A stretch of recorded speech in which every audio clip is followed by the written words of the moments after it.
Ako nagpapasalamat sa ating mga kapulisan, sa ating mga kabaro na lahat ay nagpakahirap para sa misyong ito.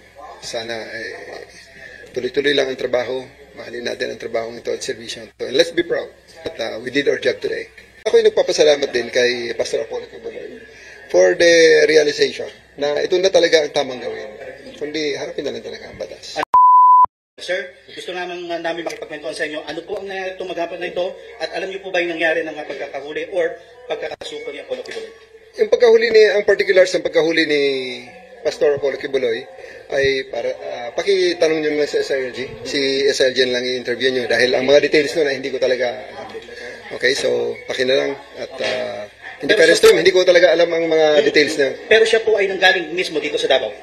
I think so. I would like to think so. Na dito talaga nanggaling sa Davao dahil pinasundo ng eroplano. So, and may convoy na pinalabas sa KOJC. Ang kinukwento niyo kanina ay siya ay sinundo ng C-130 with itong... Hindi ko sigurado na sinundo ng C-130. Basta namataan natin ng C-130 na naglanding sa TOG 11 at pagkatapos ay merong utos sa atin na palabasin yung siyam na sasakyan doon sa hangar papunta sa loob ng airport. Pinaguide ng ating ABSEO, Aviation Security Group na unit natin, and then dinala sa aeroplano. So RD, ano po masasabi niyo kasi all the while, habang kayo ay busy rito, nandito pa rin talaga. At tama po yung sinasabi niyo, nandito si Apollo Kibuloy. Hindi naman tayo nagduda dun. There's no doubt that he's here.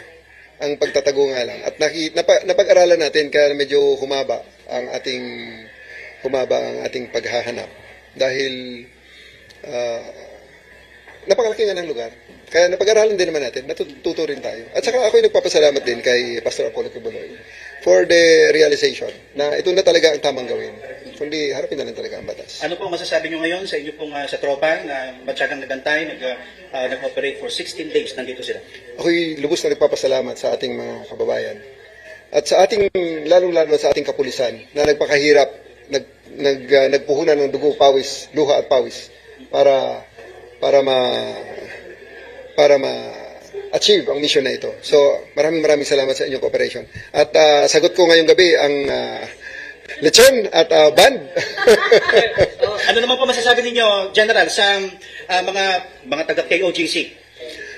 Well, ako'y nagpapasalamat din sa ating mga kapatid sa KOJC sa kanilang kooperasyon. At may mga pagbabanghayan siguro, hindi pagkakaintindihan, at may mga engkwentrong mga maliliit lang naman. So, I do hope that this will be the start of the healing. At hindi tayo magkaaway ho. Hindi niyo ako kaaway.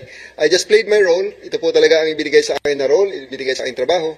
Kung kaya't ginawa lang ho natin ito in accordance to how we perceive, on how we do it our way. Okay, 2 linggo kayong nag-ikot. Saan kaya nagtago si Kibuloy? Tama kami.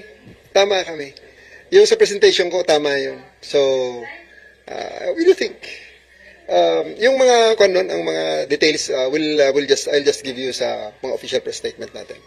Okay? So, ako nagpapasalamat lamang sa inyong pagkakataon sa ibinigay niyo sa akin. I do hope to see you tomorrow kung medyo malinaw na ang mga detalye. Okay? So, ulitin ko lang, sir. Kanina, sir, yung 1 p.m. na deployment ng napakaraming pulis, ano sana yung plano ng PNP? Yun na yun. Whether he surrenders or not. Basta yun ang mga detalye natin. Sabihin na lang bukas. Okay? Sige. Maraming mga boss namin. Papasalamat. Sige. Tuloy na muna tayo. Reaction niya, sir, na nahuli or na... Isa sa big relief. Nakakagaan ng loob. Baka tulog muna tayo. Bawi muna ako ng tulog. Alas 8 na. Alas 7 na. Bawi muna para makabawi man ng mga 6 na oras na tulog. Yung PNP, sir, nandun pa rin? Kailan kaya sila? Nagdidimove na. Pinapauwi ko ng mga bata natin. Okay. Pwede nyo masabi, sir, kung ilang oras na tulog kayo? Pwede may mga times na sleepless night? Average siguro mga 3. Alauna, alas 4. Kasi yun, hanggang alas 12 kasi critical eh. Alas 4, kuwan din yan eh. Yun na naman ang takot ako na baka mapagsarahan kami ng gate eh. Kaya sinusupervise natin talaga. Hahanapin pa rin ba yung underground facilities? Sasabihin niya naman yan. Eventually sasabihin niya yan. Salamat.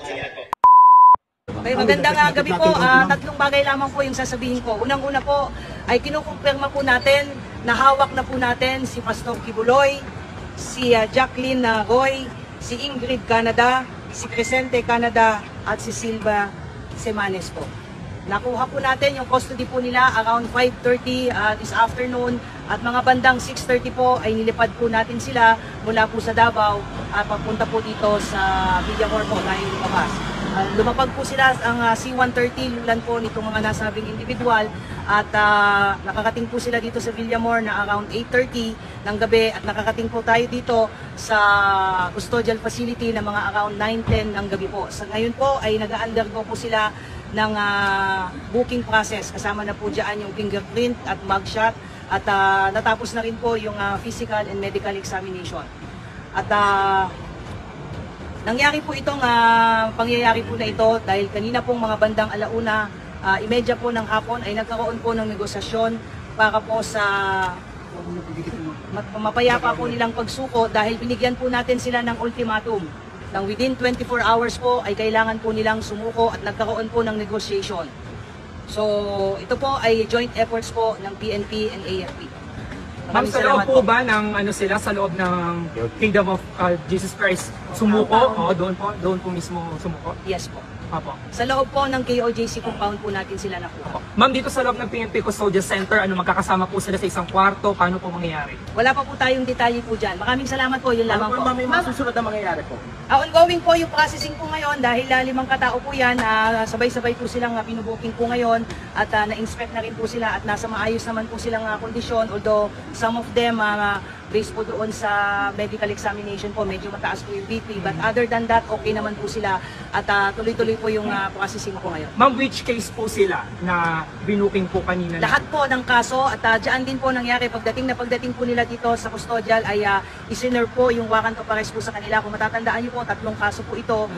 Yung kay Pastor Kibuloy po, yung child abuse po, yung sexual abuse at yung pong qualified trafficking. So pinasahan po sila ng mga kaso po nila at nakaharap po ang kanilang abogado po. At pagkatapos po noon ay binasahan din po sila ng kanilang mga Miranda rights at mga kakapatan po. At pagkatapos po noon ay tuloy-tuloy na po yung ginawang proseso, ongoing po yung proseso po. Ma'am, kanina na 24 hours ultimatum po na nabansin nyo kanina. Nagbigay po ang PNP po ng ultimatum po na sumuko po sila, otherwise po ay papasukin na po natin yung isang particular building na hindi po tayo pinapayagan pong pumasok. So nagkaroon po ng negotiation ang PNP na kinatawan po ng intelligence group at ISAP, pinagtulungan po ito that led to the peaceful surrender po nila Pastor Kibuloy at apat pa at papasalamat po tayo doon sa naging mapayapa pong at least nitong proseso po na ito. Ma'am, saan in particular sila ang nagtago? I don't have at liberty to reveal that. Ang importante po sa ngayon ay nasa kustodiya po ng PNP po ito at ang mangyayari po niyan ay bukas po inaasahan po natin na i-return po yung mga warrants of arrest doon po sa mga issuing courts, particularly dyan po sa Quezon City kung saan nailipat na po yung mga kasong na isampa po natin sa Davao at doon naman po sa RTC 159 po. Ma'am, yung Hindi po underground, ma'am. Wala pong underground. I don't have any information on that po. Ma'am, Sa yung- importante po ay nasa atin na po yung mga pinaghahanap po. Ma'am, same lang ba yung room na can you give us kung merong aircon, merong ano po paano? Wala pa po, hindi ko pa po nakikita kung saan po sila kwarto po, malilitin but meron na pong plano dahil nga kanina nga po habang ongoing po yung negotiation ay pinagplanuhan na rin po kung saan po silang mga selva po mapupunta. But, magbibigay po kami ng additional details as we go. Pero definitely ma'am, magkakahiwalay sila. Magkakahiwalay sila. Ano po yung plano, ma'am? Ano po yung plano? Ano po yung nakasaad sa plano, ma'am?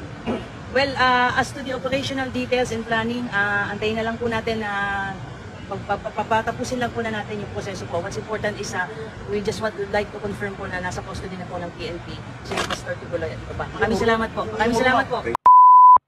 Umani naman ito ng iba't ibang reaksyon mula sa ating mga netizens. Ayon kay Rose Pagado, General Torre deserve a promotion. He is an inspiration to the police force and to the country as a whole. God bless the Philippines. Pahayag naman ni Jay Macaray, celebrating with you Brigadier General Torre. Ang saya din po ng pakiramdam namin at binabati namin ang buong kapulisan sa inyong tagumpay. Mabuhay po kayo. At ito naman ang saloobin mula sa ating kababayan na si Celso Magliba, Good Smile General at PNP. Naiinis ako kung paano brasuhin si General Torre doon sa Vice Senate hearing pero I salute this man's courage. Mga kababayan, feel free to comment below para maglabas ng saloobin sa balitang ito.